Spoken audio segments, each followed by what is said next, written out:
अस्सलाम वालेकुम dear viewers, कैसे हैं आप लोग। This is professor Mohammad Afzal. You people are watching my YouTube channel and welcome to all of you on this channel.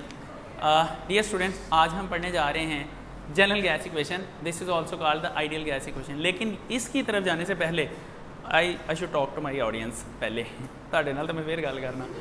अच्छा, तो डियर व्यूवर्स, यार आप सबसे पहले तो आपको पता मैं क्या कहने वाला हूँ। क्या कहने वाला हूँ? हाँ, देखा, सब्सक्राइब कर दें जो पहली दफ़ा देख रहे हैं और बेल आइकन को प्रेस करें। 3 ऑप्शन आएंगे, उनमें से ऑल नोटिफिकेशन पे क्लिक कर दें।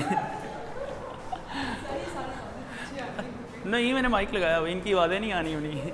अच्छा बच्चों, डोंट बी कंफ्यूज। आपने नहीं ये सोचना कि रिकॉर्डिंग हो रही है तो हम मतलब क्वेश्चन नहीं पूछ सकते। आप लोग क्वेश्चन पूछ सकते हैं, कोई बात नहीं भाई। लाइव देखने वाले भी क्वेश्चन ज़रा वो भी सुन लेंगे, वो भी ज़हीन हो जाएंगे तुम लोगों के साथ साथ। Anyway guys, never mind, let's start the topic today. अच्छा बच्चों, आज का जो हमारा आर्टिकल है ना, दैट इज़ क्वाइट सिंपल। लेकिन ये जितना सिंपल है उतना ही इम्पॉर्टेंट भी है, ठीक है। तो स्टूडेंट्स अब देखें, इसमें जो क्वेश्चन आ सकता है ना, लॉन्ग क्वेश्चन है 4 मार्क्स का। The question is drive a relationship for general gas और आइडियल गैस इक्वेशन। 4 मार्क्स का क्वेश्चन है।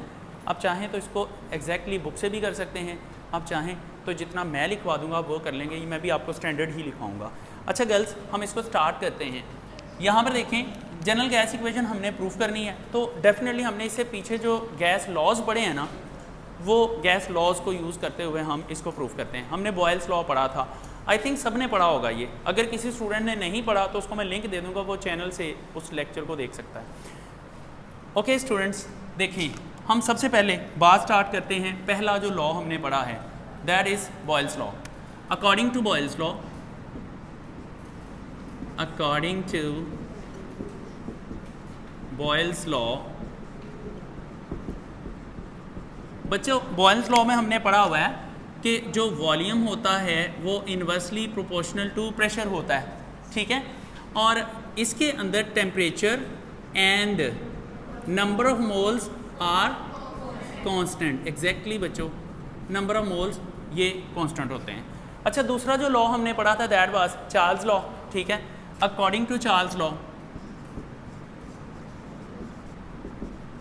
अकॉर्डिंग टू, बच्चों ये बेसिकली ना चार्ल्स लॉ है, चार्ल्स लॉ नहीं है, चार्ल्स लॉ लिखा होता है हर जगह पे, तो दैट इज चार्ल्स लॉ। इस लॉ के मुताबिक भी वॉल्यूम का ही रिलेशनशिप पढ़ते हैं हम। हमने पढ़ा volume is directly proportional to temperature. इसमें pressure and number of moles ये कांस्टेंट रखे जाते हैं, आर कॉन्स्टेंट्स। अच्छा बच्चों, तीसरा जो लॉ है that is Avogadro's law. Avogadro's law जो है ये वैसे हमने अभी आगे पढ़ना है, मैं थोड़ा सा बता देता हूँ। अकॉर्डिंग टू एवोगैड्रोस लॉ,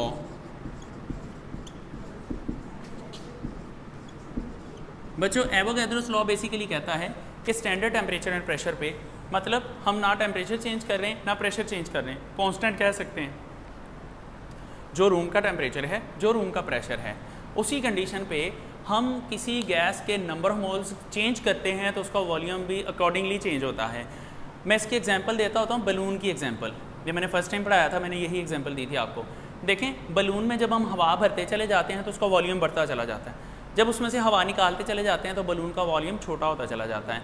तो बच्चों ये इसकी बेस्ट एग्जांपल है। एयर के नंबर ऑफ मोल्स बढ़ते हैं तो वॉल्यूम बड़ा हो गया। जब उस बलून के अंदर से एयर के जो पार्टिकल्स हैं निकलते चले जाएंगे, मोल्स निकलते चले जाएंगे, तो उसका वॉल्यूम स्मॉलर होता चला जाएगा, ठीक है ना। बिल्कुल ऐसे, ये देखें,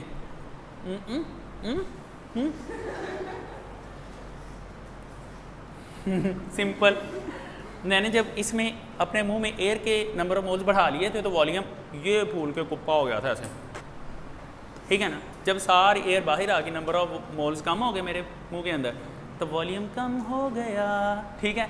अच्छा बच्चों, तो इस लॉ के मुताबिक फिर हम इसको मैथमेटिकली कैसे लिखेंगे भला? ऐसे लिखेंगे, हम लिखेंगे volume is directly, I mean to से directly proportional to number of moles. जबकि बच्चों हम लिखेंगे at STP, standard temperature and pressure. So we can see in all the 3 relationships the volume is constant quantity in all the 3 relationships or in all the 3 laws. So girls, we can combine all the 3 equations together. Okay इसका मतलब है हम तीनों equations को combine कर दें, combine कर दें, मेरे कहने का मतलब है। तो देखो बच्चों यहाँ पर हम लिखते हैं कंबाइनिंग, कंबाइन कर दें जी all the three equations together. बच्चों तीनों इक्वेशंस को कंबाइन करके वी गेट, मतलब मैं साथ ही लिख देता हूँ, बच्चे पूछ लेते हैं जी तीनों इक्वेशन को कंबाइन करें हमें क्या मिलेगा, मैं थल्ले ले देता वी गेट, हमें क्या मिलेगा, हमें मिलेगा ये जो मैं लिखने लगा हूँ। लो बच्चों वॉल्यूम तो आ गया कॉमन, आई मीन से कॉमन, वॉल्यूम जो है वो कॉमन आ गया, साइन ऑफ प्रोपोर्शनैलिटी भी कॉमन आ गया। अब temperature and number of moles numerator में है, बटे के उते हैं, ठीक है, हम इसको बड़े के ऊपर लिख सकते हैं, ये आ जाएगा NT। तो बच्चों प्रेशर इज बटे के थले, I want to say that is in the denominator, तो हम इसको डिनोमिनेटर में लिख देते हैं दैट इज P। अब बच्चों ये जो प्रोपोर्शनैलिटी का साइन है ना, ये मैंने देखा अक्सर लोगों को बहुत ही बुरा लगता है, मनूस लगता है, लोग कहते हैं इससे तो जान छुड़ाएं हम, ये कहाँ से आ गया बदतमीज़ कहीं का, तो हम भी फिर इससे जान छुड़ा लेते हैं, ठीक है, इससे पहले कि हमें लोग कहीं इससे जान छुड़ाएं हम प्रोपोर्शनैलिटी के साइन को ख़त्म कर देते हैं। और बच्चों जब हम प्रोपोर्शनैलिटी के साइन को ख़त्म करते हैं तो क्या लगाते हैं भला, कांस्टेंट, दैट इज़ R, ठीक है ना, हम कांस्टेंट लगाते हैं और इक्वालिटी लगाते हैं। बात याद रखें जब हम इक्वालिटी लगाते हैं तो कांस्टेंट लगाते हैं, जब हम इक्वालिटी ख़त्म करते हैं तो कांस्टेंट भी ख़त्म कर देते हैं, ठीक है। तो बच्चों लिस्टन लिस्टन लिटिल स्टार्स, यहाँ पर हम क्या करते हैं वॉल्यूम को ऐसे ही रहने देते हैं, इसको इक्वालिटी में चेंज करते हैं, कांस्टेंट लगाएंगे R और ये आ जाएगा NRT। असल में अगर R को इधर लगा देता तो T की लड़ाई हो जानी थी, अगर R को इधर लगा देता तो N की लड़ाई हो जानी थी कि मेरे साथ क्यों नहीं लगाया, ठीक है ना। तो बच्चों फिर हम दरमियान में R को एडजस्ट कर देते हैं, लड़ाई ख़त्म, फड्डा ख़त्म, ठीक है ना। तो बच्चों प्रेशर इधर आ जाएगा। हम फिर क्या करते हैं, अब जो प्रेशर होता है ना ये वॉल्यूम का जो है ना बड़ा क्लोज फ्रेंड है, ठीक है ना। तो ये जो है ना इधर बेचारा अकेला बैठा रहता है, इसको बड़ा बुरा फील होता है, ये कहता है चलो दफ़ा करो मैं अभी अपने बेस्ट फ्रेंड के पास जाता हूँ, ये फिर वॉल्यूम के पास चला जाता है। हम इक्वेशन को रीअरेंज कर देते हैं, ये चुप करके प्रेशर के साथ मल्टीप्लाई हो जाता है, I want to say multiply हो जाता है, that is PV is equal to NRT। तो बच्चों मैं इसको ऐसे एनसर्कल कर देता हूँ कहीं ये भाग ही ना जाए। अच्छा बच्चों दिस इज़ इक्वेशन नंबर 1, आपको अब ये दसना पड़ेगा कि जो इक्वेशन नंबर 1 है that is basically general gas equation, ठीक है ना। तो हम कहते हैं, हम ये साथ में मेंशन करेंगे, हम लिखेंगे वेयर इक्वेशन 1 इज कॉल्ड, मतलब कॉल्ड जनरल और आइडियल गैस, मेरा मतलब है गैस इक्वेशन। और बच्चों इतना ही नहीं, जब हम इतनी बात बताएंगे तो सारे पूछेंगे लो भी फिर R किया, तो हमें ये भी तो बताना पड़ेगा ना R क्या है। तो ठीक है हम फिर ये बता देते हैं कि R क्या है। तो बच्चों यहाँ देखें and R is called general or ideal gas, मेरा मतलब है गैस कांस्टेंट। अच्छा बच्चों अब पता क्या है, हमने सारे लॉज को मिला के जनरल गैस इक्वेशन प्रूव किया ना, बड़ी सिंपल सी बात, हम इसके रिवर्स भी जा सकते हैं, हम जनरल गैस इक्वेशन से दोबारा से वो सारे लॉज प्रूव कर सकते हैं। तो ये बात मैं फिर से लिखूँगा, ऑल द गैस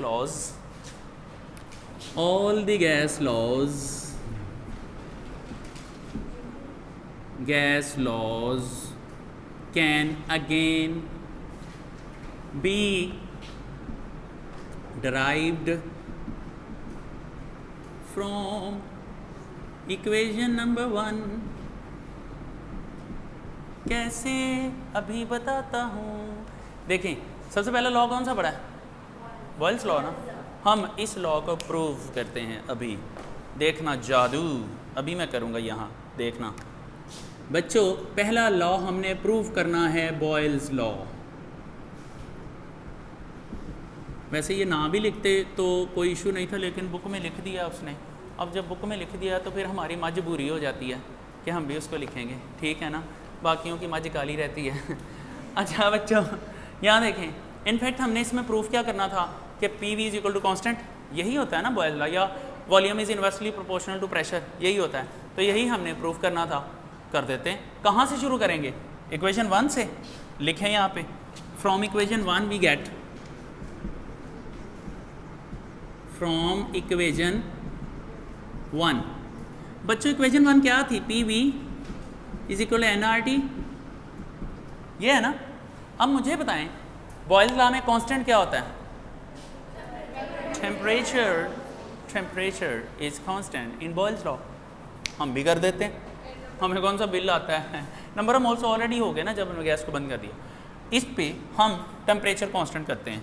तो बच्चों एट कांस्टेंट, मेरा मतलब है कांस्टेंट टेम्परेचर वी गेट, देखें ज़रा वट होने लगा, मेरा मतलब क्या होने लगा?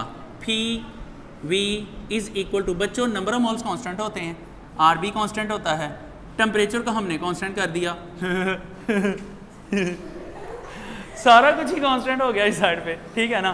तो बच्चों हम ये लिख सकते हैं कि राइट साइड सारी की सारी कांस्टेंट है। Okay, did you get the idea? Okay, P V is equal to constant. तो बच्चों ये तो बॉयल्स लॉ प्रूव हो गया। हम यहाँ लिखेंगे hence Boyle's law is verified by our चालाकी, ठीक है ना। हम लिखेंगे hence Boyle's law is derived, Boyle's law हमने ड्राइव कर लिया, इज डिराइव्ड। अच्छा बच्चों अब इससे आगे देखें, सेकंड है चार्ल्स लॉ, ये हमने प्रूव करना है। बच्चों इसमें हमने प्रूव करना volume is directly proportional to temperature. तो हम शुरू कहाँ से करेंगे? इक्वेशन नंबर 1 से। From equation number 1, again from equation number 1। जब इसे दोबारा प्रूव करते हैं तो इक्वेशन आती P V is equal to N R T. बच्चों थोड़ा सा दिमाग पे जोर डालें तो फिर पता चलेगा कि चार्ल्स लॉ में कांस्टेंट क्या था? प्रेशर। तो इस पे फिर हम प्रेशर कांस्टेंट कहते हैं, एट कांस्टेंट प्रेशर। वॉल्यूम तो अंडरस्टूड है कि कांस्टेंट है, एट कांस्टेंट प्रेशर। बच्चों जब हम प्रेशर कांस्टेंट करते हैं तो ज़रा वाचें, हमने इस इक्वालिटी को कन्वर्ट करना है प्रोपोर्शनैलिटी में, तो कांस्टेंट उड़ जाएंगे सारे। तो देखें प्रेशर हमने कांस्टेंट कर दिया, ये बेचारा फ्लाई कर जाएगा, मेरा मतलब उड़ जाएगा, ठीक है। एन कांस्टेंट है, ये भी ख़त्म हो गया, आर कांस्टेंट है, ये भी ख़त्म हो गया। पीछे क्या बच गया? वॉल्यूम और टेम्परेचर। तो प्रूफ हो गया बच्चों volume is directly proportional to temperature. Charles law prove हो गया। हम लिखेंगे hence Charles law is derived, hence Charles law is derived. अब बच्चों रह गया एक लॉ, मासूम सा लॉ, कौन सा? Avogadro's law. तो बच्चों उसको भी ड्राइव करना है एट नंबर 3, एवोगैड्रोस लॉ। बच्चों कुछ भी प्रूव करने से पहले हम पहले तो ये देखेंगे ना इक्वेशन 1 क्या है। हम फ्रॉम इक्वेशन 1 लिखते हैं, फ्रॉम इक्वेशन, मेरा मतलब इक्वेशन 1 बच्चों क्या थी? P V is equal to N R T, यही था ना। अच्छा जी, अब यहाँ पर हमने अब वाचते हैं, मेरा मतलब देखते हैं प्रूव क्या करना है। हमने प्रूव करना है स्टैंडर्ड टेम्परेचर एंड प्रेशर, मतलब हमें टेम्परेचर कांस्टेंट करना है और प्रेशर कांस्टेंट करना है। तो बच्चों हम यहाँ पर सिंपली ये लिखेंगे at S T P, at S T P मतलब प्रेशर भी कांस्टेंट, टेम्परेचर भी कांस्टेंट। अब ज़रा वाचें, मेरा मतलब देखें ये भी कांस्टेंट हो गया, ये भी, तो volume directly proportional to number of moles, तो ये भी प्रूव हो गया। हम यहाँ लिख देते हैं कि volume is directly proportional to number of moles, ठीक है। गॉट इट ना? ये व्यू से बाहर तो नहीं चला गया? ओके अच्छा ये प्रूफ हो गया। हम यहाँ लिखेंगे एवोगैड्रोस लॉ भी प्रूफ हो गया, hence Avogadro's law is derived, Hence Avogadro's law is derived. Avogadro's law drive हो गया। अच्छा बच्चों, ये तीनों लॉज इससे अगेन ड्राइव हो गए। अब इक्वेशन की एक और फॉर्म बनती है, हम अब इसकी दूसरी फॉर्म ड्राइव करते हैं, तो फिर से इक्वेशन नंबर 1 की तरफ जाएंगे हम कहते हैं जी फ्रॉम इक्वेशन नंबर 1, या इसको थोड़ा मैं चेंज कर देता हूँ, हम कहते हैं अगर हम ये सारी calculation for 1 mole of a gas करते हैं, अगर हम कहते हैं कि हम जिस पे एक्सपेरिमेंट कर रहे हैं वो 1 मोल है गैस का, तो देखें for 1 mole of a gas, for 1 mole of a gas, बच्चों n की वैल्यू 1 हो जाएगी। n basically number of moles होते हैं ना, तो हमने कहा जी 1 है, तो n इज इक्वल टू 1, तो ये पुट करें इक्वेशन नंबर 1 में। Equation 1 becomes, yes, equation 1 becomes, देखें अब वैसे थी PV is equal to nRT, यही थी ना, n की जगह पे हमने 1 प्लेस किया तो ये ख़त्म हो जाएगा, that is PV is equal to RT। बच्चों इसमें R का छोड़ के सारे वेरिएबल्स हैं, हम ऐसा करते हैं कॉन्स्टेंट्स को एक तरफ कर लेते हैं, वेरिएबल्स को दूसरी तरफ कर लेते हैं, R को अपनी जगह पे रहने देते हैं, टेम्परेचर को इधर ले आते हैं। लो जी, जब हम टेम्परेचर को इधर ले जाते हैं तो ये गिर जाएगा बेचारा, बहुत गिरा हुआ है, ये डिनोमिनेटर में आ जाएगा, ठीक है, इक्वल टू R हो जाएगा। अब बच्चों इसका मतलब है the product of pressure and volume divided by temperature is always a constant quantity, ठीक है। तो हम यहाँ से फिर लिखेंगे कि P1 V1 ओवर T1 ये इक्वल टू R है, ऑल्सो इसके साथ साथ फिर ये भी लिखना पड़ेगा P2 V2 over T2 is equal to R। बच्चों दोनों को कंपेयर कर दें, comparing both equations we get, घबराना नहीं है, ख़त्म होने वाला है ये टॉपिक। मैं प्राइम मिनिस्टर वाला घबराने की बात नहीं कर रहा, मैं सच्ची कह रहा हूँ, घबराना नहीं है। दोनों इक्वेशंस को बच्चों कंपेयर करते हैं, R के साथ कैंसिल हो जाएगा और हमारे पास जो प्रोडक्ट आएगी, फाइनल प्रूफ आएगा, that will be P1 V1 over T1 P2 V2 over T2।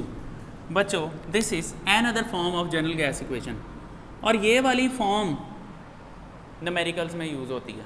And पे आप लिखेंगे, ये इक्वेशन नंबर 2 हो जाएगा, आप लिखेंगे कि equation 2 represents an other form of general gas equation, equation 2 represents another form of general gas equation। Okay class, I stop it here।